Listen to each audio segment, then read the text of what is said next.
Olá, tudo bem? Eu gostaria de falar hoje sobre ideias para uma estrutura para desenhar um projeto científico, certo? E aqui eu divido em duas partes a gente poderia chamar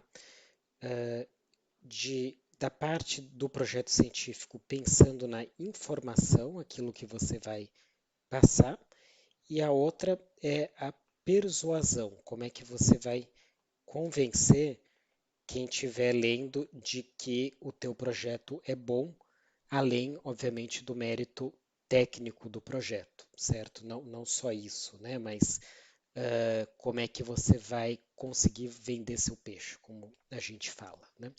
Então, vamos pegar um exemplo prático e aí pensar em, por exemplo, uma hipótese de pesquisa do tipo que você quer provar que, homens são mais altos, tá, que mulheres, certo? E aí pode ser, né, que aparentemente não tem uma grande coisa a desenvolver aqui. A gente sabe que na média populacional, homens são de fato mais altos que mulheres, né? Mas claro que você vai tentar identificar o gap na literatura, que a gente chama, né? Então, até pensando num artigo, num projeto de pesquisa, você vai fazer uma introdução, certo? Então, aquela ideia do geral para o específico, você vai argumentar, sabe-se que em diversas populações do globo, adultos, homens, humanos, homo sapiens são mais altos, não sei o que lá, algumas explicações para isso, etc, etc. E aí depois você vai tentar apresentar o teu gap na literatura, certo? O que existe de diferente no que você está estudando. Então vamos supor que você está estudando, só para dar um exemplo, uma população de esquimós. Tá? Então, por alguma razão, você imaginou, ou existe fundamento científico para imaginar que dentre os esquimós, seja lá por qual razão, é, não seria observado isso. Tá? Seria observado, sei lá, que mulheres são mais altas, né? Mulheres esquimós são mais altas, ou as pessoas têm a mesma altura independente do sexo. Tá?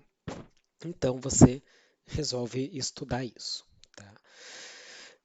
Você vai desenhar o teu estudo pensando numa hipótese alternativa e uma hipótese nula. E aqui é importante lembrar que você vai apresentar as tuas hipóteses, mas tem que tentar ser o mais objetivo, o mais claro possível e não fazer milhões de hipóteses ou dezenas de hipóteses. Então, se você vai avaliar os esquimós, talvez até delimitar mais. Então, você vai falar só de adultos esquimós, não de crianças, ou vai falar só de saudáveis, não alguém que tem alguma doença e assim por diante. Tá? Então vamos pensar que você fez a sua hipótese. Veja que você já está delimitando, então aqui até nesse exemplo a gente já tem, né, os sujeitos, tá? Que são esquimós saudáveis. A gente tem dois grupos, certo? Que são homens e mulheres. E a gente tem o desfecho, que é a altura. Tá?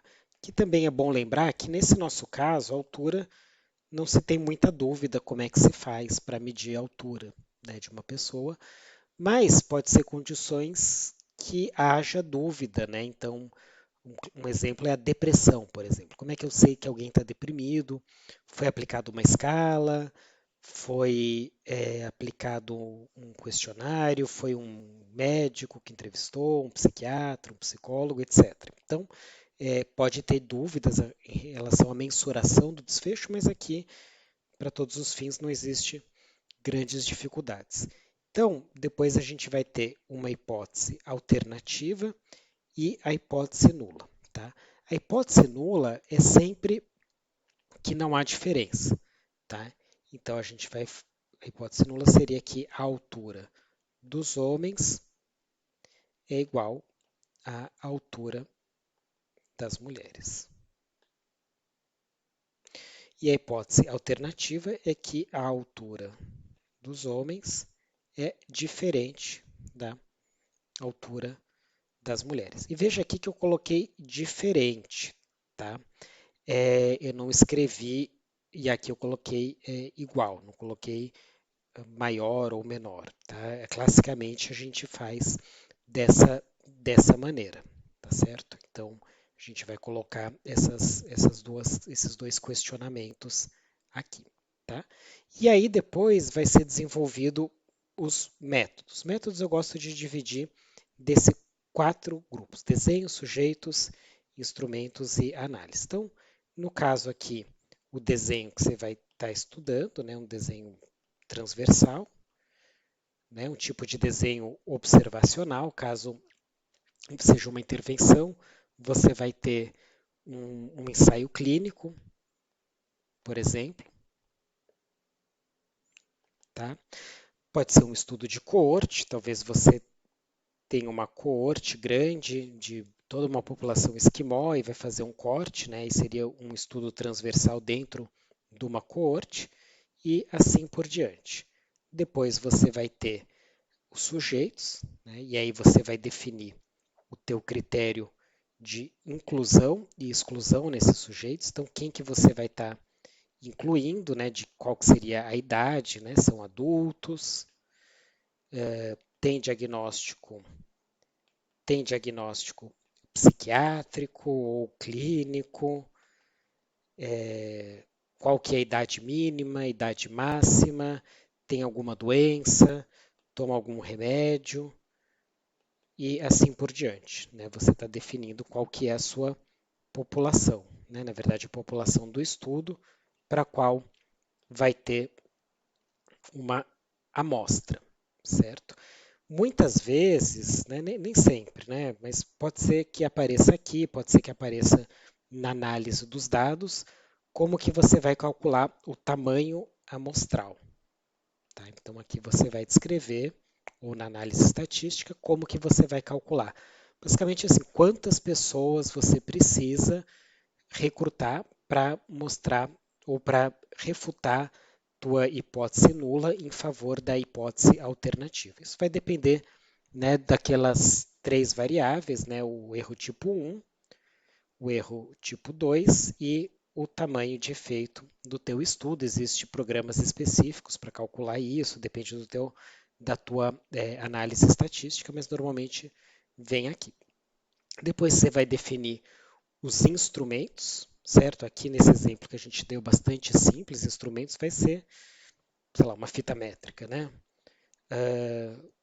Mas, claro que pode ser muito mais complexo, né? Aqui você também vai falar, se for o caso, por exemplo, é aqui que você vai descrever que vai fazer, sei lá, uma ressonância, um questionário, laboratório e assim por diante, tá? Então é aqui que você vai descrever nos instrumentos e por último você vai fazer a descrição da sua análise estatística, tá? Então aqui é simples, né? Muito provavelmente o que acaba sendo usado, né, é uma variável, a variável dependente, que é a altura, né? Ela é contínua, a variável independente, que é o sexo, ela é binária, né, categórica, então aqui muito provavelmente vai ser um teste T, certo? Mas aqui também pode ser infinitamente mais complexo. Você pode usar outros tipos de análise estatística, até a gente chama de análise estatística, talvez até a parte de machine learning, se você vai estar trabalhando com algoritmo. Então vamos supor que você quer prever uma resposta, vai utilizar um algoritmo, aí todo o processo do algoritmo, da validação, tudo você vai descrevendo aqui. E aí também é interessante você descrever aqui quais são suas variáveis dependentes e quais que são suas variáveis independentes, certo? X e Y, né? Então, a variável dependente, ela ela costuma ser, né, normalmente ela é o desfecho. Tá? Então aqui vai ser o desfecho, a tua altura, e a tua variável independente vai ser os grupos que você está avaliando, certo? Então isso você vê como vale em outros contextos. No ensaio clínico para depressão, variável dependente é a depressão e a independente são as intervenções. Se eu quero ver uma exposição, sei lá, se a pessoa faço uma coorte para avaliar se a pessoa desenvolve câncer depois de fumar, a variável dependente é a neoplasia e a independente é a exposição, que é o fumo. Então, normalmente tem isso aqui. Em desenhos mais sofisticados, você vai ter as covariáveis também, né? Que aí é tudo aquilo que pode influenciar, ou variáveis de confusão, que podem influenciar a relação entre a variável dependente e a variável independente, tá bom? Depois disso, você vai falar os resultados esperados, né? Então, isso você já vai ter meio que comentado, né? Você está achando que homens e mulheres têm ou não têm a mesma altura, hipótese a nula é que são iguais, a alternativa é que são diferentes. E aí você pode comentar também aqui, né, qual que é a importância dos teus resultados, o que que vai trazer de importante, tá? Então, qual que é a importância dos resultados esperados. Você também vai apresentar um cronograma, quanto tempo você quer fazer isso, e aí as principais etapas do cronograma, que normalmente são aprovação no comitê de ética em pesquisa, o recrutamento, quanto tempo você acha que vai demorar, a análise dos dados, certo? A publicação dos resultados e assim por diante, tá? Eu comentei aqui com vocês, né? Isso seria, e por último, né? Talvez aqui também isso entraria um pouco na persuasão, então vou comentar aqui a mitigação de riscos no conceito da persuasão, tá? Então a ideia da persuasão é vender o peixe, e aí você vai falar assim, né? Poxa, você está se propondo, é uma ideia interessante, talvez devesse servir só isso, mas as pessoas sempre querem algo a mais. Então você teria que, na verdade, comentar, né, por que